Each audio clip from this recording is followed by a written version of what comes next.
Mbak, sampean rondone slamet toh? Yo, sampean kok ngerti ya, Mas? Yo ngerti lah, aku lo kenal karo Slamet. Padahal kuwi rahasia lho we. Rahasia lak kanggo wong-wong toh. Kanggo aku yo ora. Sampean kok iso ngerti nek aku ndek biyen tau rabi Mas Slamet. Lah wonge lho cerita nang aku, makane aku ngerti. 2 tahun Mas aku dirabi karo Mas Slamet kae rumahmu.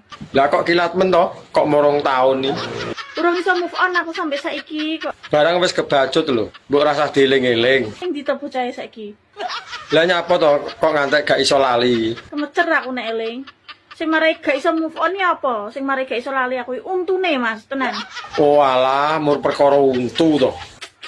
Jan, gak ngerti wong tenan. Aku iki nek ngger eling Mas Slamet langsung ngaceng modele aku. Apa ora yo kewalik iki? Mosok wedok iso ngaceng? Tapi aku ditinggal karo wong wedok liya, Mas. Ora sah